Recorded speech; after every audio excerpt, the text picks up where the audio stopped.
오늘 사도 요한이 기록한 이 편지는 5번째 교회, 4대 교회에 대해서 말씀을 전합니다.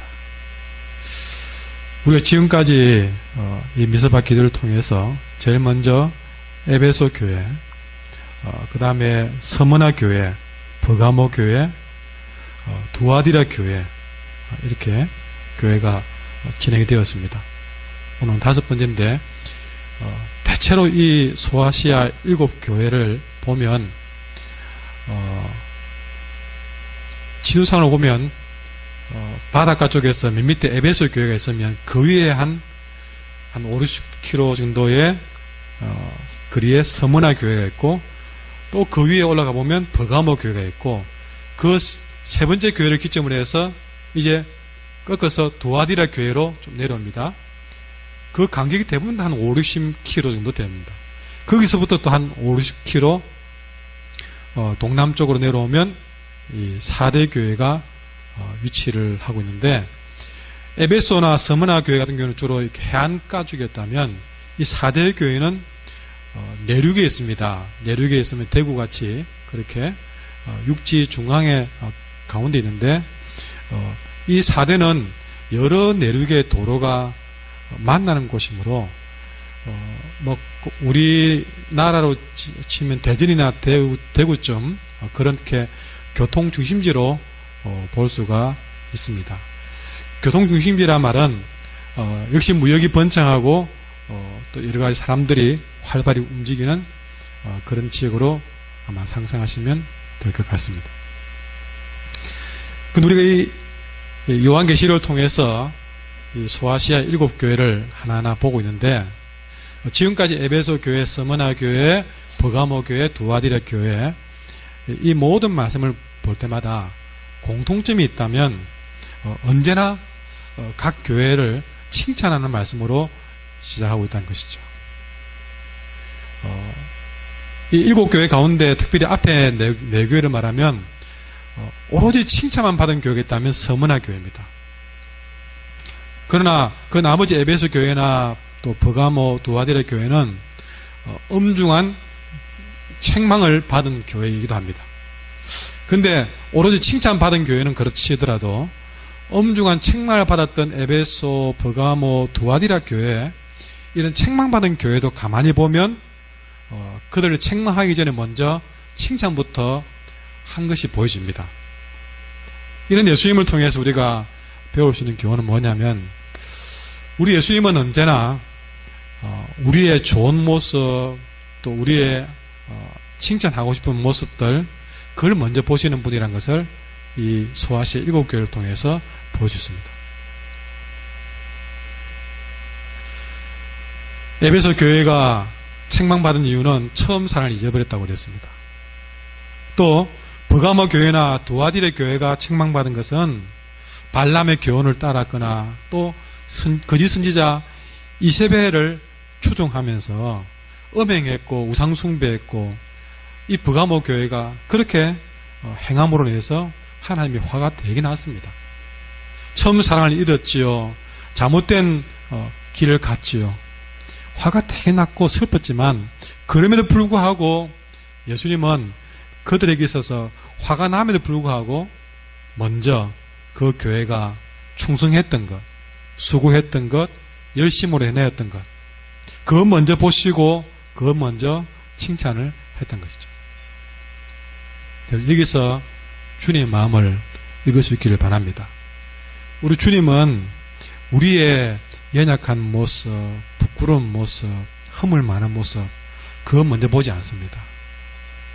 날 위해 십자가 지고 우리 죄를 대속해 주신 그 주님은 먼저 아무리 작은 것이라 할지라도 우리 안에 좋은 믿음, 우리 안에 조금이라도 칭찬할 만한 거 있으면 그것부터 먼저 보시고 그것 귀하게 계시고 그것을 칭찬하시는 분임을 여러분 아시기 바랍니다. 우리는 이런 주님의 모습을 본받아야 될 줄 믿습니다. 우리는 가만히 보면 어떻습니까? 칭찬할 것보다는 그 사람의 허물이나 부족한 모습, 연약한 모습부터 먼저 보려고 합니다. 열에 9가지를 잘해도 한 가지 잘못하면 그 한 가지로 인해서 9가지 잘한 것 다 잊어버리는 것이 우리 사람의 모습된 것이죠. 심지어 9가지 잘한 거는 그는 당연히 잘한 것이고, 한 가지 잘못하는 그 한 가지 가지고 앞에 9가지 잘한 것은 다 잊어버리고 그건 당연한 거고, 한 가지 그거 가지고 서운하니 상처받니 비판하고 원망하고 따지는 것이 바로 우리의 모습입니다. 물론 우리가 오늘 본문에 보시면 예수님도 잘못한 거 있으면 아주 엄중하게 책망하고 지적하고 회개하라고 명령하고 그러십니다. 그러나 예수님은 그 잘못한 것 때문에 정말 책망하고 그들이 우상을 숭배하고 첫사랑을 잊어버리고 그런 잘못한 것 때문에 그 교회가 잘한 것까지도 잊어버리지는 않았다는 것이죠. 그것이 바로 브가모 교회나 두아디라 교회가 발람이나 이세벨의 교훈을 따르고 주님 따르지 않고 그런 거짓 선지자의 말을 따르고 교회를 어렵게 했더라도 칭찬을 먼저 했다는 것에서 우리는 그 주님의 마음을 우리 읽을 수가 있는 것입니다. 그런데 이 이야기를 우리가 보면서 오늘 우리는 4대 교회를 보셔야 되는데요. 다 앞에 4개 교회는 잘했든 못했든 웬만하면 주님은 다 칭찬을 했는데 오늘 4대 교회에 와서는 주님의 칭찬하는 모습을 찾을 길이 없습니다. 먼저 예수님은 4대 교회를 향해서 그들을 칭찬하기 위해서 그들의 행위를, 교회의 모습을 살펴보셨습니다. 살폈는데 살펴난 다음에 하신 말씀이 2절에 보시면 2절 중간에 보십시오. 내 하나님 앞에 너의 행위에 온전한 것을 찾지 못했다. 찾아보았다는 것이죠. 조금이라도 온전한 것, 칭찬할 만한 것이 있는가 찾아봤는데 다른 데는 어쨌든 한 가지라도 찾아보려고 했을 때에 버가모 교회도 두아디라 교회도 그렇게 엄하게 혼돈을 했던 두아디라 교회도 찾을 게 있었는데 이 4대 교회는 아무리 찾아봐도 하나님 앞에서 내 행위에서 온전한 것을, 칭찬할 만한 것을 찾아볼 수가 없었다라고 말합니다. 여러분 놀랍지 않습니까? 사랑하기로 작정하고 칭찬하기로 작정하고 살펴보면 다 보였는데 4대 교회는 그것마저도 없다는 것이죠. 왜 그랬을까? 1절에 보시면요 이유가 나옵니다. 이 4대 교회는 이미 죽어있는 교회이기 때문에 그렇습니다. 보시면 네가 살았다, 내가 너의 행위를 아노니 네가 살았다 하는 이름은 가졌지만 죽었다. 어쩌면 앞에 두아디라 교회나 버가모 교회는 혼이 되긴 했죠. 그러나 완전히 죽지는 않았습니다.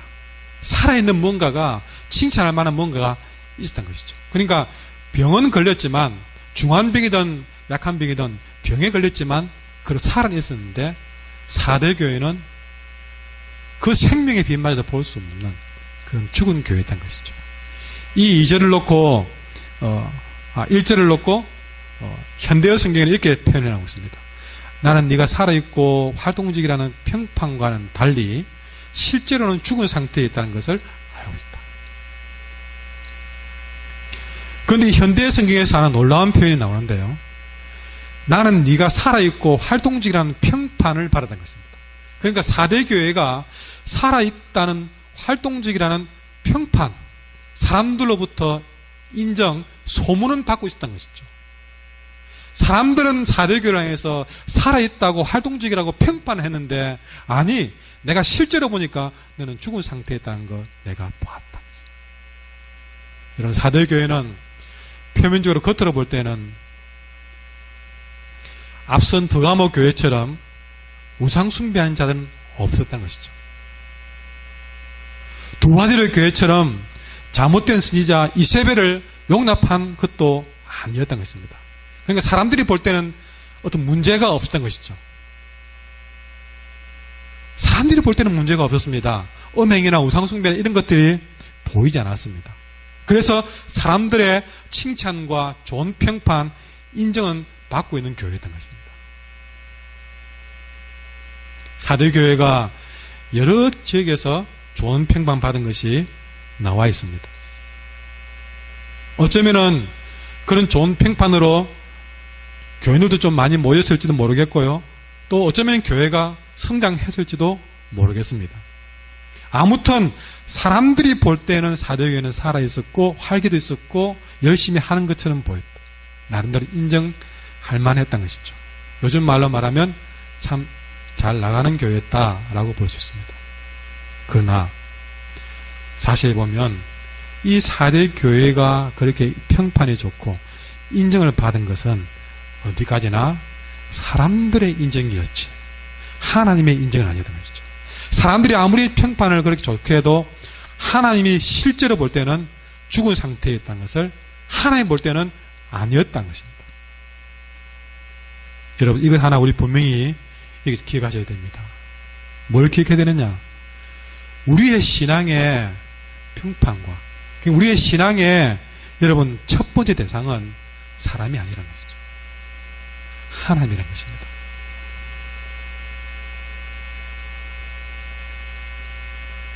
사람들이 뭐라고 인정해주던 그거는 여기서 볼 때 사도교를 볼 때는 중요한 게 아니었던 것이죠. 여러분, 한길교회는 사람들의 인정받기 위해서 존재하는 교회가 아닙니다. 우리의 신앙은 사람이 아닙니다. 그래서 사람의 칭찬을 바라서는 안 된다는 것이죠. 우리의 신앙의 대상은 사람이 아니라 오로지 하나님입니다. 하나님이 어떻게 보느냐가 중요하다는 것이죠.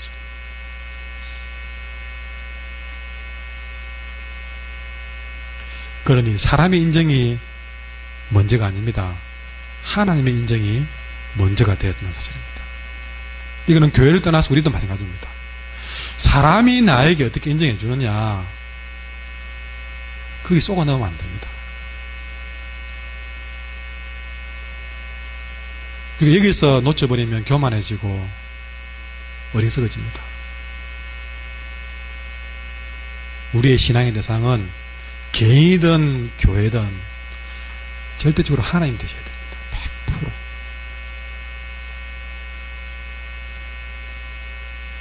물론 사람의 인정도 받아야 되겠죠. 사람들이 예수 믿는 사람 같습니다. 그런 인정도 받아야 되겠죠. 목사님 같습니다. 장로님 같습니다. 권사님 같아 보입니다. 집사님 같아 보입니다. 그렇게 인정도 받아야 되겠죠. 그러나 여러분 잘 들으세요. 사람들이 그렇게 인정한다고 해서 하나님도 그렇게 인정할 것이라는 생각은 하지 말라는 것입니다. 아무리 사람들로부터 칭찬과 좋은 평판을 받고 있다 할지라도 하나님이 인정하지 않으면 그는 그 사람의 평가는 그냥 무효가 됩니다. 하나님이 인정하지 않으면 그 신앙은 죽어있는 신앙입니다. 사도교회 그렇습니다. 사람들이 말할 때 살아있다, 너무 활동 잘한다, 그리 평판했을지라도 하나님이 아니 내가 볼 땐 죽었는데 하면 그거는 살아있는 게 죽은 거다. 우리는 주일마다 빠지지 않고 예배 드릴 수 있습니다. 매년 변함없이 봉사할 수도 있습니다. 그래서 사람들이 보기에는 열심히 예수 믿는 사람으로 평가받고 있을지도 모릅니다. 늘 예배 안 빠지고 봉사 잘하니까 사람들이 볼 때에 정말 예수 잘 믿는 것처럼 그렇게 평가를 할지 모른다는 것이죠. 어떤 일에 대해서는 정말 잘한다고 사람들의 칭찬을 받을 수도 있습니다. 신앙생활 하는 데 있어서 이런 인정과 칭찬은 중요하고 필요합니다.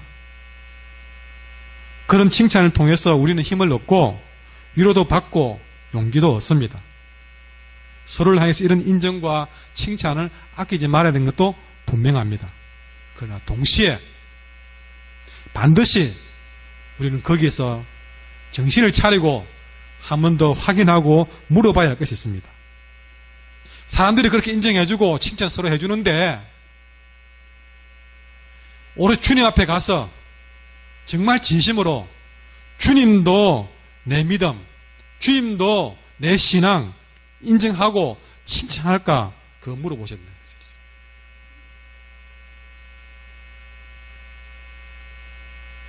사무엘상 16장에서 사무엘이 했던 말이 있습니다. 내가 보는 것은 사람과 같지 아니하니 사람은 외모로 봤지만 나 여호와는 중심을 보았다.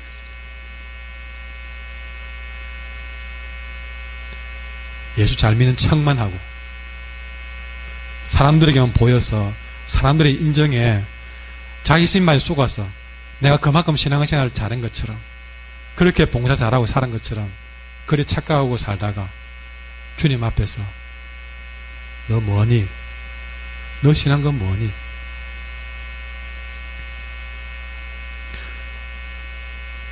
그 중심을 보고 있는 주님 보실 때에는 늘 가짜로 살았으면서 사람들의 인정과 평판에 내가 신앙생활을 다 잘하고 사는 것처럼 그렇게 살다가 주님 앞에 섰으면 얼마나 이 사대교회를 통해 볼 때에 얼마나 두려운 일인가. 여러분이 엄중히 물어봅니다. 하나님이 보시는 여러분의 중심은 어떻습니까? 사람들의 이야기 평판 다 내려놓고 하나님이 보시는 여러분 중심은 어떻습니까?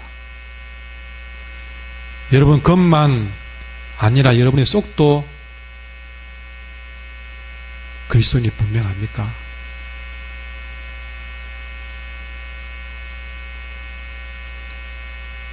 입술뿐만 아니라 마음도 하나님을 향해 있습니까?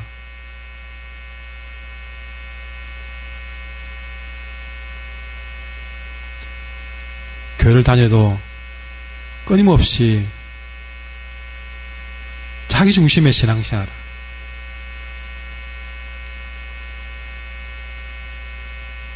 하고 있지 않습니까? 조금만 기분 나쁘면 하나님도 교회도 없다고 그런 모습 드러내면서 신앙생활 언급하지 않습니까? 하나님은 이사야 29장 13절에서 이스라엘 백성들을 이렇게 책망했습니다. 이 백성이 입으로는 나를 가까이 하며 입술로는 나를 공경하나 그들의 마음은 내게서 멀리 떠났다.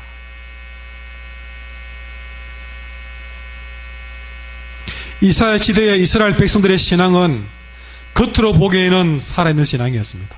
왜? 입으로는 늘 주님 주님 부르면서 아멘 아멘 할렐루야 그러면서 주님 가까이에 가고 입술로는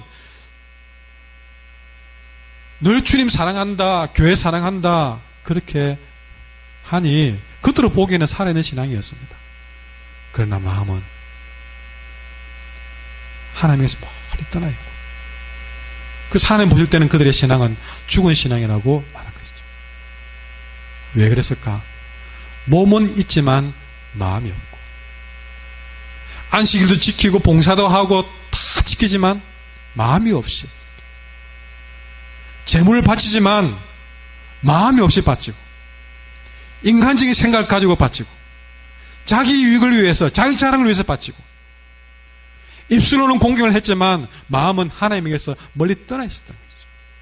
사도교회라고 그랬습니다. 사도교회가 죽은 교회라고 책망받는 것은 그들의 모든 신앙 행위가 사람들이 볼 때는 그렇게 좋은 판정을 받았지만 그 모든 신앙 행위 하나하나에 하나님을 향한 진심과 마음이 다 빠져 있었기 때문에 주님은 그들의 신앙을 인정해 줄 수가 없었던 것이죠. 에베소 교회는 처음 사랑을 잃어버렸다고 책망도 받았습니다. 그러나 사도교회는 아예 하나님을 향한 그 사랑조차도 남아있지를 않았던 교회입니다.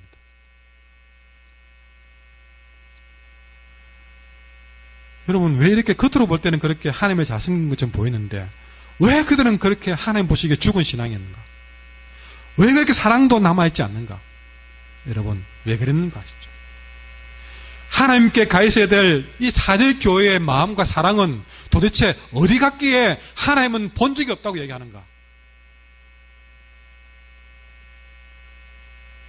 이 사대 교회의 마음은 겉으로는 하나님께 가 있는 줄 알았는데 알고 보니까 그들의 사랑은, 그들의 마음은 세상에 가 있었습니다.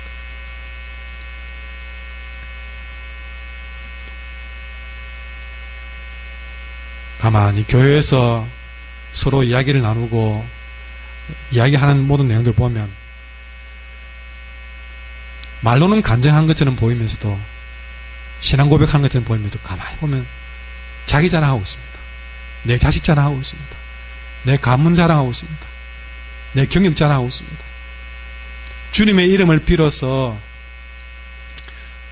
솔직한 말로 세상 자랑하고 있습니다.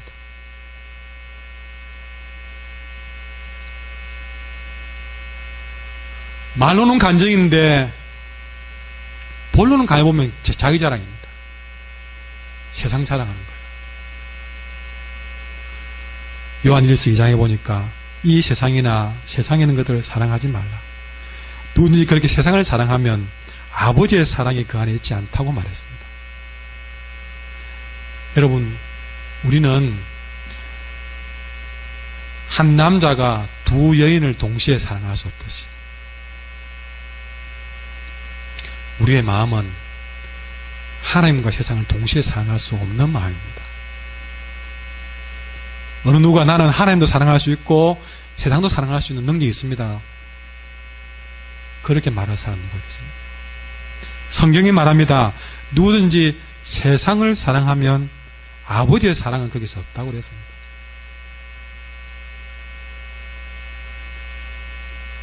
사대교회는 겉으로 볼 때에 버가모 교회나 두아디라 교회처럼 노골적으로 죄를 지은 적은 없습니다.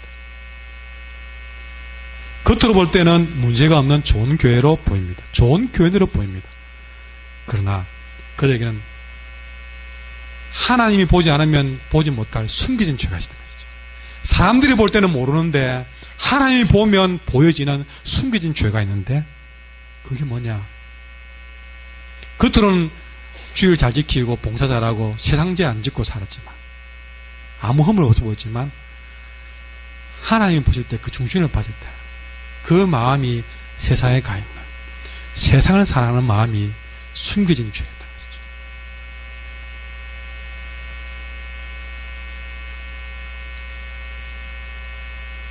세상을 사랑하는 일, 교회를 대놓고 세상을 사랑한다고 안 그럽니다. 대놓고는 전부 교회 사랑하고 주님 사랑한다고 말하지 나는 세상 사랑합니다 라는 말로 애고 다니는 사람은 없습니다. 그러나 세상을 사랑하는 일은 은밀하게 행합니다. 말은 안 하는데 예배를 드리면서도 기도하면서도 세상 사랑하는 마음으로 기도하고 세상 사랑하는 마음으로 예배를 드리는 그런 우리의 모습이라는 거죠. 숨겨놓습니다. 은밀합니다. 눈에는 보이지 않습니다. 심지어는 그게 뭐 그리 큰 죄가 되냐고 이야기합니다. 그리고 심지어는 세상 사랑하지 않는 사람 어디 있냐고, 이 세상에 살면서 어떻게 그것이 주님만 사랑하며 살 수 있겠냐고 말도 합니다. 그러나 성경은 그럼에도 불구하고 세상 사랑하는 것이 음행이나 우상 숭배 못지않게 심각한 죄라고 말을 하고 있습니다. 어디서 그런 말을 할까요? 야고보서 4장 4절에 보면 가늠한 여인들아 세상과 벗된 것이 하나님과 원수됨을 알지 못하느냐 하겠습니다. 세상 사랑한 게 뭐가 죄가 되느냐고 그렇게 했을 때에 야고보서는 말합니다. 세상과 벗된 것이 하나님과 원수된 것이다. 그거 몰랐느냐고 얘기합니다. 그런즉 누구든지 세상과 벗이 되고자 하는 자는 스스로 하나님과 원수되는 것이다고 성경은 기록을 해놓았습니다. 여기서 말한 것이 무슨 가늠한 여인을 두고 말했겠습니까? 이 가늠한 여인은 세상을 사랑하는 영적으로 가늠한, 하나님을 사랑해야 될 그 마음을 가지고 세상을 사랑했던 영적인 가늠을 두고 한 말이 아니고 무엇이겠습니까? 사대교회는 겉으로는 음행하거나 우상 숭배하는 것을 행하지 않았습니다. 그래서 그들은 죄 안 지은 줄로 알았습니다. 세상과 친구된 것이, 세상 좋아하고 살아가는 것이 하나님과 우주되는 줄 그들은 알지 못했습니다.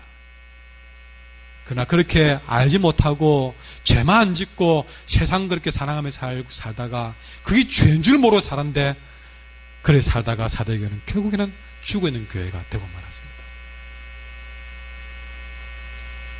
차라리 두아디레나 버가모 교회처럼 대놓고 죄 짓고 혼이 나서 바꿀 수 있는 기회가 있으면 좋았을 건데, 겉으로 볼 때는 죄 안 짓는 것처럼 보이다가, 그렇게 문제없이 보이다가 세상 살아가는 그 마음에 깊이 빠져있다가 죽어간 줄도 모르고 죽어간 사대교회가 얼마나 불행했냐는 것입니다. 여러분 지금까지 교회 다니면서 겉으로 볼 때 아무 흠 없고 봉사 잘하고 예배 잘 드리고 뭐 그렇게 아무 문제 없이 신앙생활 10년도 하고 20년도 했지만, 실상은 하나님 보실 때에 하나님보다는 세상에 빠져서 세상 사랑하는 마음으로 살다가 그렇게 자기의 모습이 이미 죽은 상태에서 세월을 보내고 있음을 알지도 못하고, 어쩌면 여러분 이 자리에 왔을지도 모릅니다. 성경은 우상숭배가 영적인 간음이 됐어요. 세상 살아가는 것도 우상숭배와 똑같은 영적인 간음이라는 것을 말씀하고 있습니다. 왜냐? 하나님 아닌 다른 것을 살아가는 것은 무엇이든 간에 우상숭배입니다. 그것이 절간에 있는 부처든 아니면 내 자식이든 아니면 내 자신이든 물질이든 우리가 하나님 아닌 다른 것을 사랑하는 것이 우상숭배요 심각한 죄라는 것이죠. 세상을 사랑하는 성도 마음에는 하나님의 사랑이 있을 수가 없습니다. 세상을 사랑하고 하나님도 사랑할 수 있는 것은 어느 누구도 할 수 없는, 우리가 그러고 싶어도 되지 못할 일이라는 사실을 기억하셔야 됩니다. 무엇보다 우리가 세상을 사랑하는 대표적인 대상이 바로 돈 사랑입니다. 돈 사랑. 예수님이 말씀하셨는 마태복음 6장에 보니까 한 사람이 두 주인을 섬기지 못할 것이니 혹 이를 미워하고 저를 사랑하거나 혹 이를 중히 여기고 저를 경히 여김이라. 너희가 하나님과 재물을 겸하여 섬기지 못하리라 하셨습니다.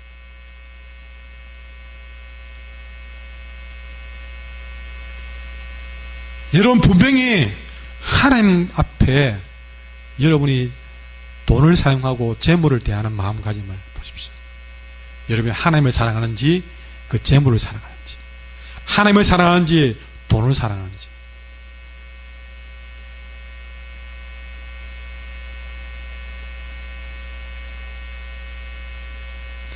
하나님만이 우리의 주인이 되십니다. 그런데 하나님 대신에 나에게 돈이 주인이 되어버릴 수 있다는 것입니다. 세상이 내 주인이 될 수 있다는 것입니다. 자식이 내 주인이 될 수 있다는 것입니다. 내가 내 주인이 될 수 있다는 것이죠. 우리가 하나님을 따라 살면 하나님의 종이고, 재물 따라 살면 재물의 종이고, 돈 따라가면 돈의 종이고, 여러분 자식 때문에 살면 자식의 종이죠. 이렇게 세상 사랑은 결국엔 우리를 형식적인 죽어있는 신앙인으로 만들어버립니다. 처음엔 안 그랬더라도 점점 우리가 돈을 좋아하고 세상을 좋아하는 순간부터 나도 모르는 가운데 우리는 형식적으로 우리는 우리의 신앙의 껍데기만 남아있고 죽어있는 신앙이 되는 것이죠. 예배를 드리지만 그 안에는 하나님을 향한 사랑이 없습니다. 기도를 하지만 그 안에 주님을 향한 사랑이 없습니다. 교회를 왔다 갔다 하지만 그저 성전 마당만 밟고 다닐 뿐입니다.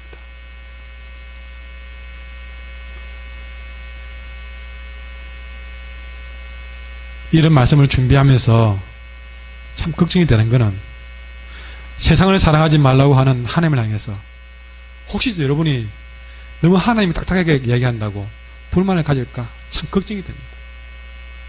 왜 하나님은 우리를 까다롭게 살라고 힘들게 살라고 부탁하는지 모르겠다. 또 남들처럼 누려가면서 살면 안 되냐? 왜 하나님의 말씀에 이렇게 부담을 주느냐? 그런 느낌을 가지고 있습니다. 여러분 우리가 이렇게 하나님 말씀 듣고 하나님 사랑하는 것이 우리에게는 얼마나 큰 은혜고 축복인지 그걸 모르고 이런 말씀을 하면 괜히 까다로운 하나님, 무서운 하나님, 우리를 힘들게 하는 하나님으로 우리는 오해할 때가 많습니다. 여러분, 하나님 우리를 힘들게 하려고 세상 살아가지 말라고 했을까요? 우리에게 늘 까다롭게 그렇게 신경질이나 부리면서 너 왜 그러니 하고 우리에게 화를 내기 위해서 세상 사랑하지 말라고 그랬을까요?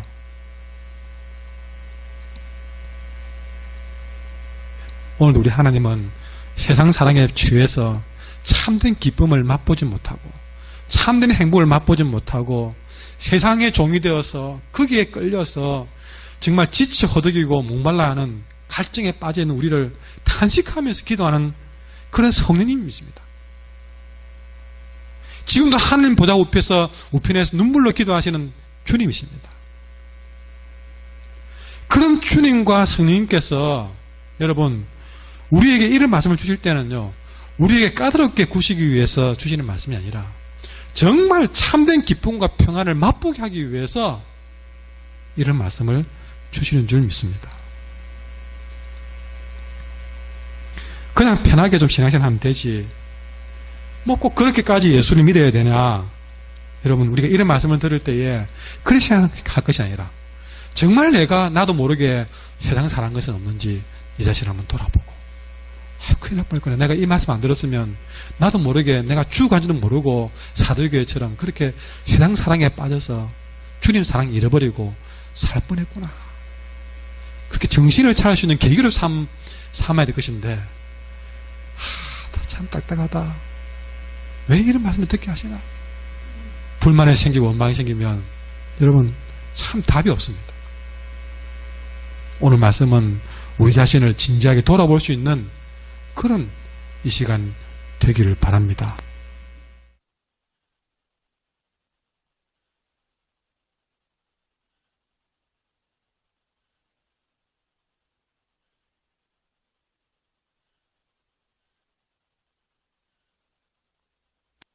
그래서 말씀을 증가합니다.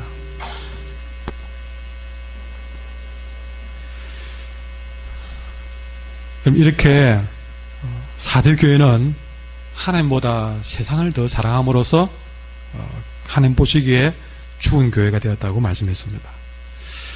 그렇다면 이 땅에 살아가는 우리들이 하나님도 세상도 다 동시에 사랑하지 못하고 그러면 우리가 하나님을 사랑하는 그런 삶을 살기 위해서 우리가 살아야 될 것인데 어떻게 하면 우리가 세상을 사랑하지 않고 하나님만 사랑할 수 있는 삶을 살 수 있느냐 하는 것입니다. 우리가 세상에 발부지 사는데 거기서 돈도 벌고 사업도 하고 사람도 사귀고 이렇게 우리가 살아가는데 어떻게 하면 우리가 그 속에서 세상을 사랑하지 않을 수 있느냐. 무엇보다 우리 돈을 벌기 위해서 사업도 하고 직장을 다니는데요. 어떻게 하면 돈을 사랑하지 않으면서도 돈을 벌 수 있느냐. 참 어려운 문제입니다. 돈을 좋아해만 열심히 돈을 벌려고 할 수 있는데 어떻게 돈을 좋아 안 하고 돈을 벌 수 있느냐. 이건 참 도무지 우리 인간의 생각으로서는 쉽지 않은 일입니다. 우리가 아이를 키우고 살림을 살면서 돈을 사랑하지 않으면서 어떻게 돈을 잘 쓸 수 있는 것이죠. 그렇다고 돈 필요 없어. 이거는 성경이 말한 게 아닙니다. 현실적일 수가 없습니다. 그렇다고 돈이 최고야. 그건 성경적이지 않습니다. 야, 참 어떻게 해야 되지? 돈은 필요해. 하나님이 최고야. 어떻게 하면 이런 우리가 균형 잡힌 신앙생활을 할 수 있느냐 것이죠. 여러분 4절에 이렇게 말하고 있습니다. 4절에 보시면요. 그러나 사대에 그 옷을 더럽히지 아니한 자 몇 명이 있다. 세상에 살면서 세상을 사랑하지 아니하고 하나님을 사랑해서 그 옷을 더럽히지 않는 사람이 몇 명이 있다는 것이죠. 그게 뭐냐 것입니다. 옷을 더럽히지, 우리 신앙의 옷을 더럽히지 않고, 그러니까 하나님 사랑하는 것 더럽히지 않고 세상에 우리가 잘 살 수 있는 길은 무엇이냐. 그 답을 2절에 주고 있습니다. 2절 말씀 같이 한번 읽어봅시다. 시작.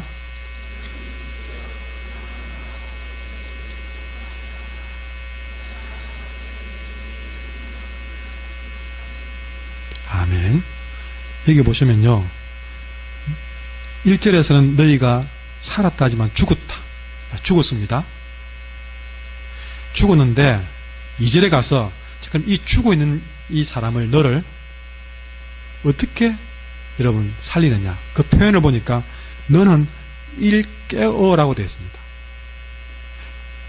이렇게 깨우라는 것이죠. 죽어 있는 것을 이렇게 깨우라는 것입니다. 이 말은 여러분, 이렇게 깨우는 것은 여러분 멀쩡히 눈을 뜨고 깨어 있는데 일어나 할 수 없거든요.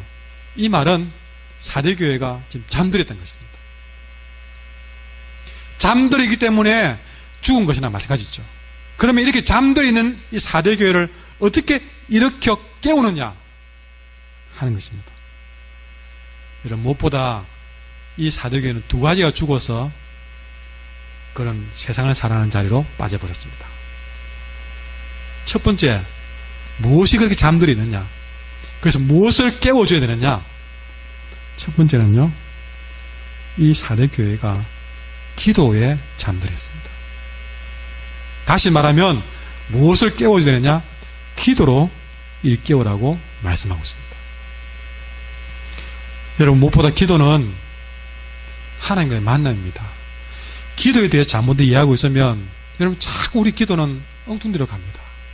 기도는요, 우리가 가서 막 소리쳐서 애는 것이 아니라 기도는 하나님과의 만남입니다. 그것을 이해해야 되면 오늘 이 말씀을 이해할 수 있습니다. 기도는 하나님과의 만남인데 여러분, 사대교회가 기도가 죽어있다는 것이죠. 그러니까 그들은 교회를 나와도 하나님과의 만남인 기도를 통해서 하나님과 만나는 일들이 없었다는 것입니다. 여러분, 우리가 기도를 해봐야, 우리는 기도를 우리가 잘못 배워가지고 그저 일방적으로 내 기도 제목 가지고 막 주여 하면서 때로는 이런 방언도 하면서 막 기도하죠. 그럼 저는 방언을 하지 말라는 말은 안 합니다. 그러나 여러분, 제가 볼 때는 제대로 된 방언을 안 하는 것 같아요. 뭐 이상한 말 몇 번 반복하면서 혀만 꼬그리는 방언을 생각하는데 그게 아닌 것 같아요. 다 그런 건 아니겠지만 많은 분들이 그걸 방언으로 착각하시는 것 같아요. 그런 잘못된 방언은 그분의 신앙에 큰 도움이 안 되더라고요. 그래 놓고 기도 좀 하고 갔다고 착각하는 겁니다. 차라리 방언보다는요, 면증심 가지고 있는 그대로 내가 하나님 앞, 누가 기도에 대해서 어떻게 표현했냐면 빈 의자를 표현했습니다. 의자에 주님이 앉아 계신 걸 생각하고 그 주님과 대화를 나누고, 여러분, 거기서 우리가 기도에 참 우리가 길을 찾아야 됩니다. 하나님과의 대화와 만남이 없는 기도는 그건 기도가 아닙니다.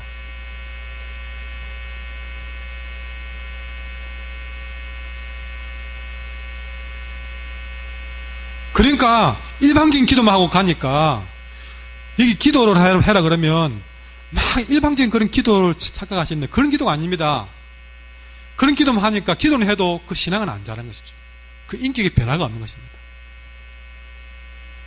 여기서 말하는 기도는요, 하나님과의 만남이 있는 기도를 말합니다. 기도는 다르게 해석하면 대화입니다. 대화. 누구와의 대화? 하나님과의 대화입니다. 하나님, 나는 이런 사정이 있습니다. 그래서 마음속에 하나님께서 말씀을 통해서 내게 위로해 주시고 그 위로를 믿고 받아가고, 우리가 맨날 일방적인 기도만 하고 가니까 응답이 언제 오는지 그것만 기다리고 있는 겁니다. 대화를 하고 갔으면요, 그 사람은 이미 응답받고 가는 겁니다. 대화를 했는데 왜 응답이 없습니까? 내가 이렇게 하나님 앞에 나가 내가 이런 문제가 있습니다라고 말하면 주님이 그 마음속에 이렇게 답을 주시고 위로 주시면 그게 다 응답 아니겠습니까? 기도하고 바로 힘을 얻고 지혜 얻고 용기 내고 살아갈 수 있는 것입니다. 대화가 되면 가능한 것이죠.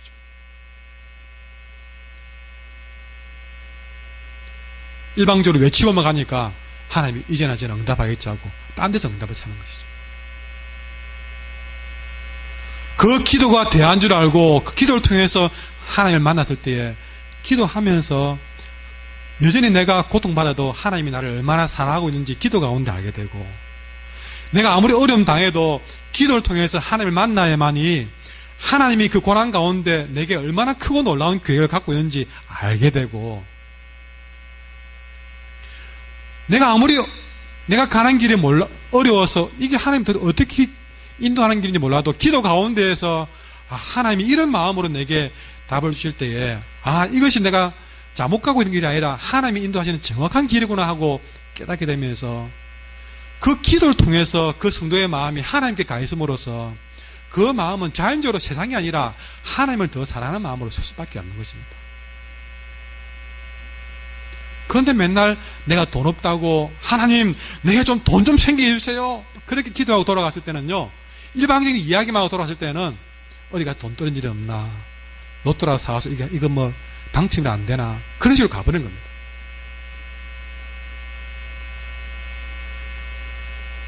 기도를 통해서 하나님을 만나야 됩니다.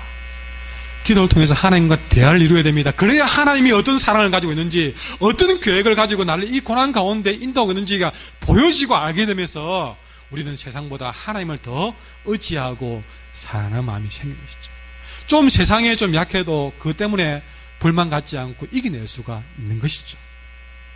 기도를 통해서 하나님 만나고, 기도를 통해서 하나님의 사랑을 맛보고 은혜를 맛보고 나면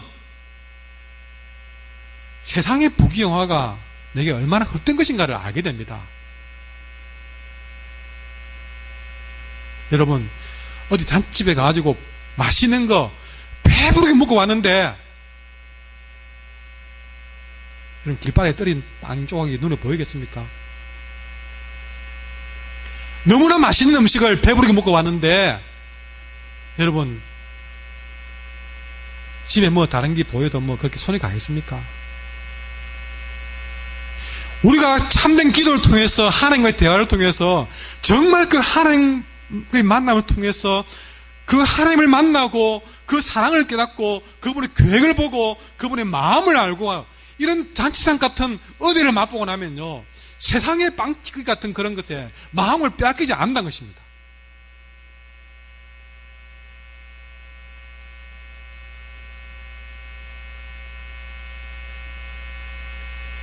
물론 우리가 하나님 기도하면 병도 고쳐주시고 경제적 문제도 해결해 주시고 고난부터 구원해 주십니다. 그러나 병 고침 받고 무슨 고난을 해결하고 그러기 전에 우리 기도자는 기도 자체를 통해서 하나님과의 만남을 경험하고 그 기도 자체를 통해서 평안과 기쁨을 맛보셔야 됩니다. 그 기도의 자리에서 우리는 일깨워져야 됩니다.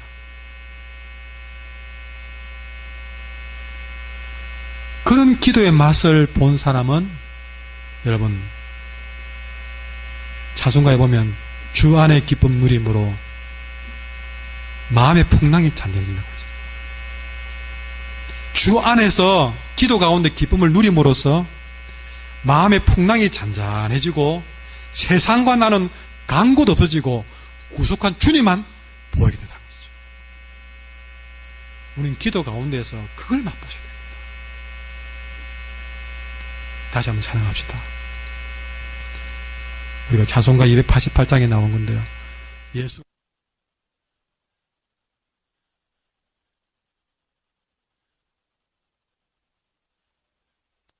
일방적인 기도가 아니라 그 기도를 통해서 하나님을 만나게 될 때에 그분과의 대화를 통해서 잃어버린 하나님과의 사랑을 회복하게 되고 그 하나님과의 깊은 대화를 통해서 하나님의 계획을 알게 되고 하나님이 나를 얼마나 사랑하는지 알게 되고 그 사랑을 이 잔치상 같은 놀라운 기쁨을 맛보고 나면 더 이상 세상 맛이 그렇게 무의미한 것을 내가 스스로 노력 안 해도 알게 되면서 주 안의 기쁨을 누림으로써 내 마음의 풍랑도 잠잠해지고 내 안에 세상과 나는 간고 덮어지면서 오로지 구속한 주님만 보는 역사가 일어나게 되니 이런 사람이 어찌 세상에 유혹이 되겠느냐 하십니다.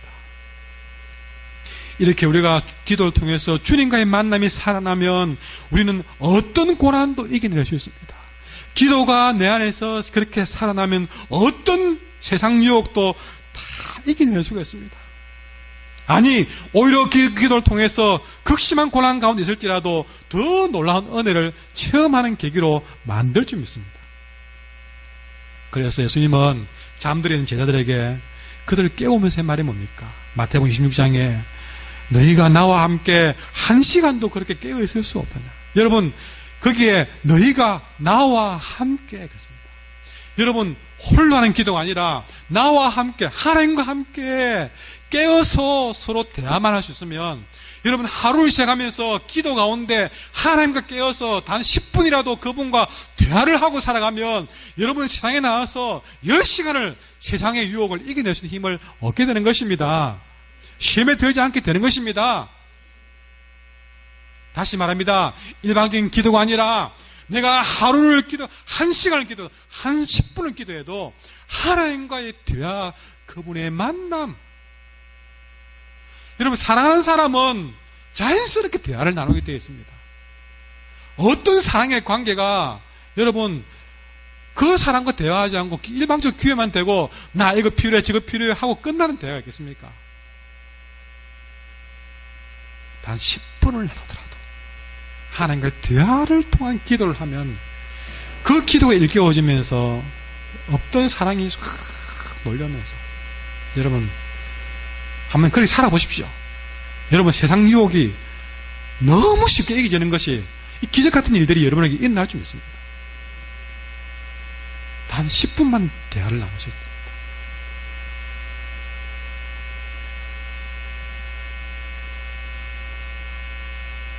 그러나 우리가 이렇게 기도로 깨어있지 않으면 도무지 세상을 이겨낼 수 없습니다.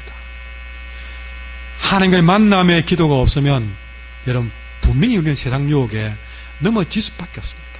다윗이 그 예입니다.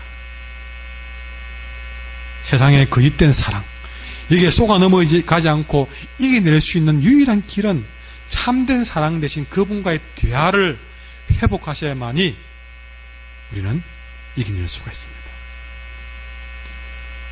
아무리 뜨거웠던 신앙이 있었더라도 언젠가 하나님을 사랑했던 사람이었다 할지라도 잠시 하나님과의 대화가 끊어지고 그렇게 기도의 관계가 잠들어버리면 나도 모르는 사이에 우리는 세상을 사랑하는 자리에 서 있게 됩니다.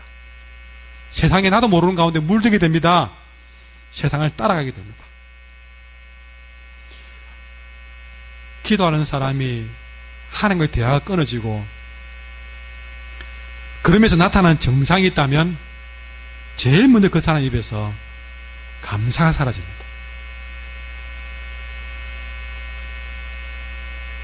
하나님과의 사랑이 식은 첫 번째 증거는 감사가 사라져요. 그리고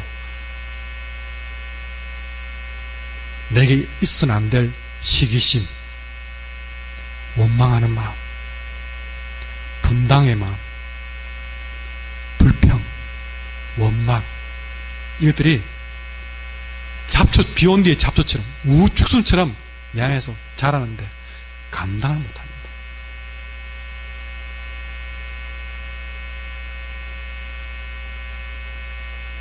이상하게 기도만 하면 모든 게 다 하늘나라죠. 말씀을 들어도 하늘나라 소리처럼 들리고 사는 것이 하나님과의 관계가 살아만 있으면 사는 게 하늘나라인데 기도가 잠드는 것부터 시작하면서부터 궁궐에 있으면서도 불만족스럽게 바뀝니다. 별 문제가 없어도 조급해지고 불안해집니다.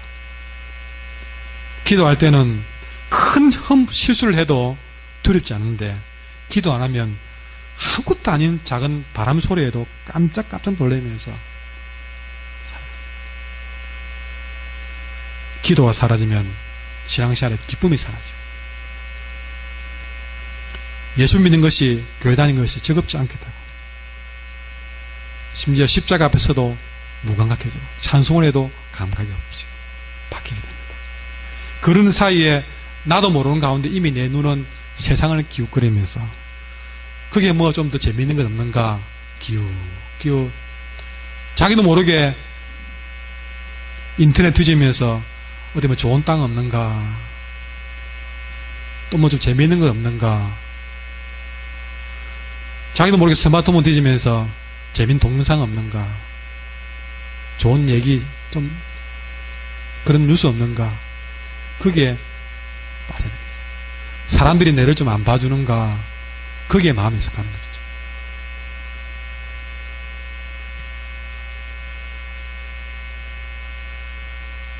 그렇다고 그것들이 예배를 빠지는 게 아닙니다. 사대교회처럼 봉사를 소홀히 하는 것도 아닙니다. 여전히 맡은 일 책임 다합니다. 그러나 그 안에 뭔가 중요한 게 쑥쑥 빠져나기 시작하는데, 제일 먼저 하나님을 향한 사랑이 빠져나가고, 하나님을 향한 기쁨이 빠져나가고, 감사가 빠져나가고, 그렇게 섬재히 중요한 게 빠져나가면서 서서히 잠에 빠져들다가 완전히 죽은 사람처럼 깊은 잠에 빠져버린 것입니다. 사대교회처럼. 나중에는 나도 모르는 가운데 하나님과 원수가 되고, 나도 모르는 가운데 교회의 방해꾼이 되고, 나도 모르는 가운데 사탄의 도구로 자기가 쓰임받고 있는 것을 보게 됩니다. 하나님과 원수 되려고 한 것도 아니었는데, 그렇게 자기는 이미 아나니와 삽비라 부부처럼 거짓말하고 원망하고 가룟유다처럼 예수님을 팔고 다윗처럼 음탕하게 되고, 나도 모르는 가운데 얼마나 무서운 일이겠습니까? 다시 잠들어 있는 기도를 일깨우셔야 됩니다. 하나님과의 만남을 기도 가운데 일방적인 기도로 기도했다 하지 마시고, 하나님과의 실제 만남이 있는, 대화가 있는 기도를 일깨우셔야 됩니다. 하나님을 흔들어야 됩니다. 하나님, 내하고 대화해 주세요. 내 말 들어주시고 하나님 내게 말씀해 주십시오. 그걸 깨우셔야 됩니다. 첫 번째는 기도를 깨워야 된다. 두 번째는, 세상을 살아가지 않는 두 번째 방법은 말씀을 일깨우셔야 됩니다. 오늘 본문에 보시면요, 2절에 보시면 너는 일깨워서 그 남은 바 죽게 된 것을 굳건하게 하라. 죽게 된 것을 굳건하게 하라. 여러분, 여기 굳건해라는 말은요, 주로 성도를 양육할 때 쓰는 단어를 씁니다. 그러니까 성도를 굳건하게 양육해라는 것입니다. 성도를 단단하게 양육해라. 여러분, 성도를 단단하게 양육해야 되는데, 제가 미스바 기도회 때 집중적인 말씀을 전하는 이유가 있겠습니다.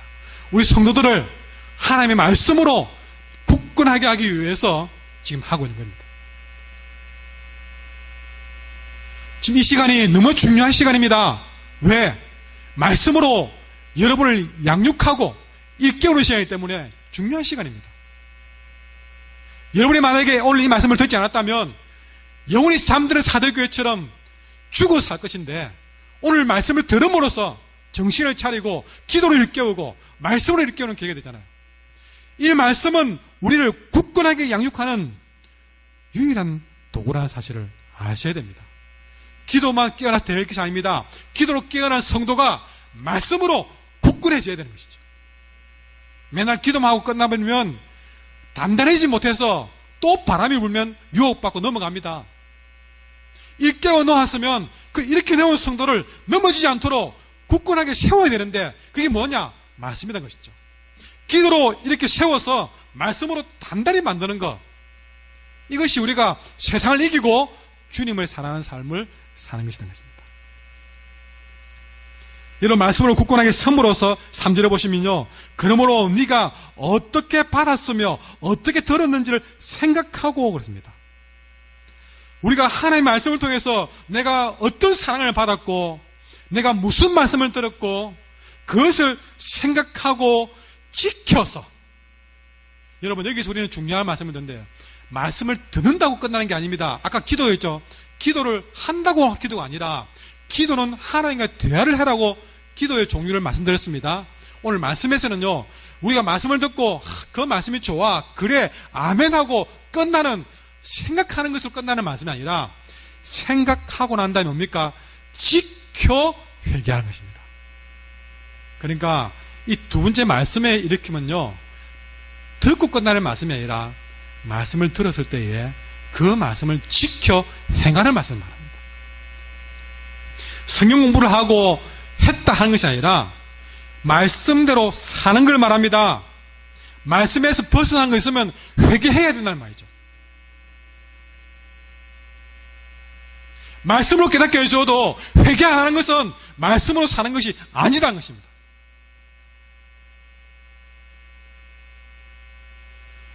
말씀으로 일깨워진 것은 뭐냐? 말씀대로 살지 않은 삶이 말씀으로 다시 돌아가는 것을 말합니다. 말씀에서 다시 시작하는 것을 말합니다. 여러분, 그러므로 우리는 말씀으로 훈련을 받으셔야 됩니다. 쓴 말씀이든 단 말씀이든 우리는 아까 기도하셨는데요, 그 기도처럼 우리는 말씀을 통해서 여러분 우리는 많이 얻어맞고 깨어지고 부서져야 됩니다.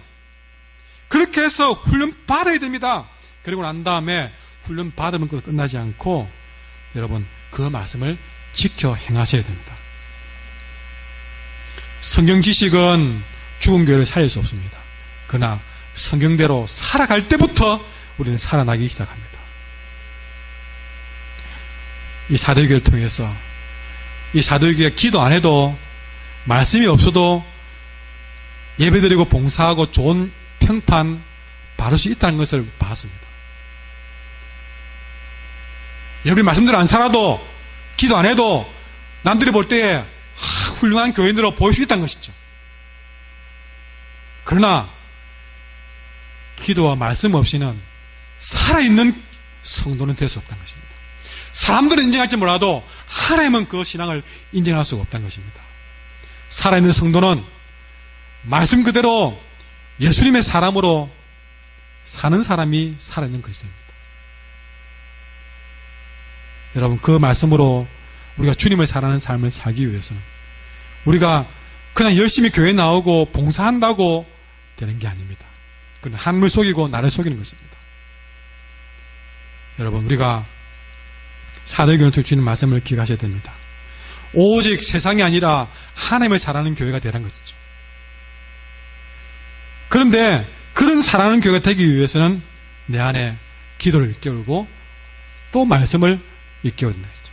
그 기도는 그냥 기도가 아니라 하나님과의 대화를 통한 기도. 그냥 말씀이 아니라 그 말씀을 지켜 행하는 말씀. 그것이 우리를 잠에 빠진 성도를 다시 일으켜 세운다는 것입니다. 기도를 회복합시다. 하나님 만나는 기도를 회복합시다. 하나님의 은혜와 사랑을 맛보는 기도를 회복합시다. 그리고 말씀을 회복하시기 바랍니다. 그냥 듣는 말씀이 아니라 말씀대로 살아가는 성도가 되시길 바랍니다.